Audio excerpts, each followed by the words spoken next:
It was an unsightly sort of night. I had just awoken from a horrid-able dream. It just about shook the clothes off my body. It was a nightmare so frightening that when I awoke, there was sweat and blood soaking my forehead. I had wet the bed as well.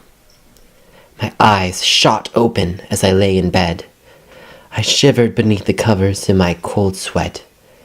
It was such a terrifying nightmare. I just cannot remember what it was about. Nevertheless, I lay in bed for a few minutes, until finally I decided that I simply could not fall back asleep after such a horrible nightmare.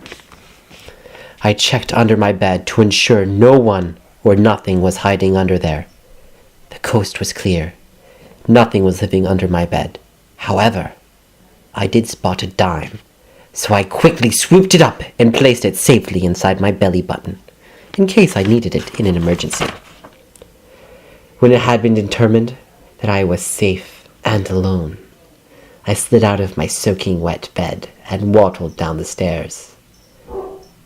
I would tend to my soiled pants later, I had decided. My feet led me into the kitchen. There was no need to turn any lights on. My eyes were closed anyways. My feet were my eyes. Feet are a human characteristic, therefore they are imperfect. So when my feet led me astray and I stumbled my toe on the wall, I was not surprised. It is a grateful thing that I stubbed my artificial toe and not my real one, so it didn't hurt as badly. I decided now was a good time to turn the lights on, since I had lost trust in my feet. When the light filled the room, I kept my eyes shut. My eyelids are incredibly thin, so I could still see most of the outlines of most items in the room. I shuffled around with my eyes still shut, until finally my salt-colored hands fell upon the bagels. It was custom in my tribe to eat a bagel when one cannot sleep well. Although I have left the tribe, the customs still stick with me. I laid my hand on the toaster, preparing to place the bagel inside of it, when all of a sudden I remembered what happened last time. I tried to toast a bagel with my eyes closed. I had forgotten to let go of the bagel when it was inside, thus resulting in a badly burned hand and months of therapy. My memory jolted me, and I opened my eyes. The light was brighter than I had imagined it would be. It had been so long since I had experienced the pleasure of artificial light. I looked up towards the fluorescent lighting and spun around in a wide circle, absorbing the delightful brightness and warmth of such an object. Electricity and life surged through my body, until I remembered the bagel. It was still waiting for me. I stopped abruptly, still staring at the ceiling, and I slowly sank onto the floor, a million thoughts buzzing through my mind. The most important thought, however, was, what shall I eat with this bagel? Butter? Whipped cream? Peanut butter? Cranberry sauce? Cream cheese? Will I drink milk or water with the bagel? Such difficult questions. The only way I saw fit to resolve such epic questions was to play rock, paper, scissors. I remembered I was the only one in the room. Then my thoughts remembered a dime tucked safely away in the button which is on my belly. I reached for it and tossed it on the air.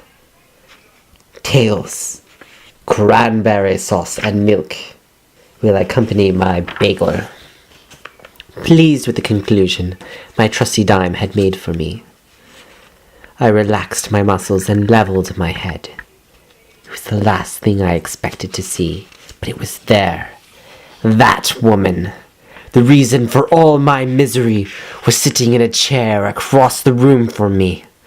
Of course, she was dressed in a business suit, her bifocals resting on her nose, and there beside her the awful, treacherous bag, which was full of all the things that cause evil. She stared at me, and I stared back. My eye twitched as reality kicked in. that bag was in my presence. I was so enraged with that woman and her bag and her bifocals that all I could do was growl. My lips curled, revealing my intimidating, sharp, white teeth. The growl began deep inside me, too silent to be heard.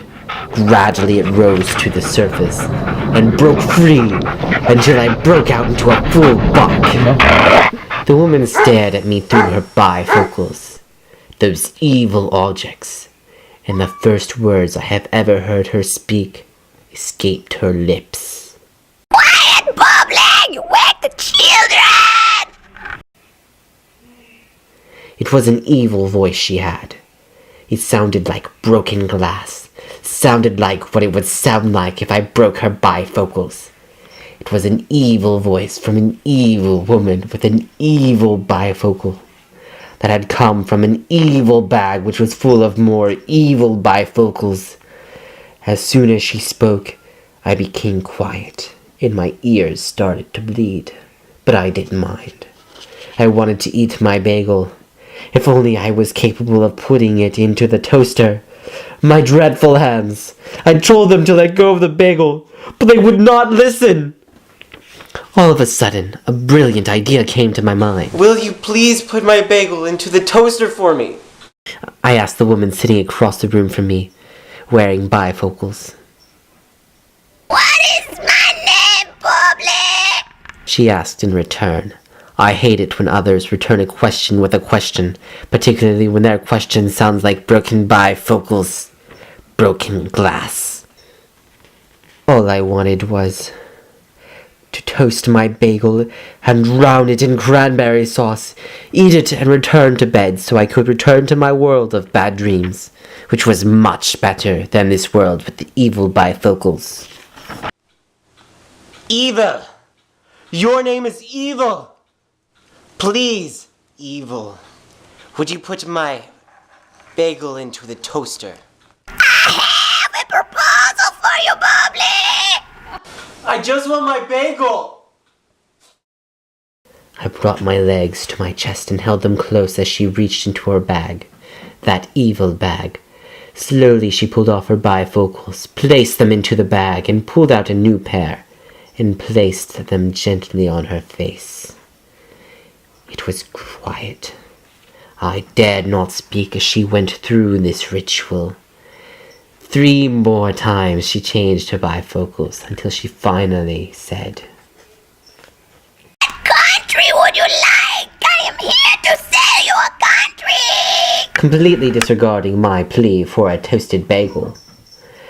She said this once more. I'd like to sell you a country! I was afraid when she reached into her bag again. I thought she might be going for another pair of bifocals. Yet instead, she pulled out a glass bottle, which had a manuscript and a quill pen inside of it.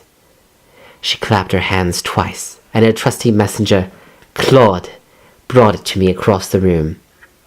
I thanked him generously and gave him a sucker. He smiled and walked quite happily until he disappeared into the nightly air. I opened the bottle and took out the manuscript. It was a contract, signing over to me a country of my choice.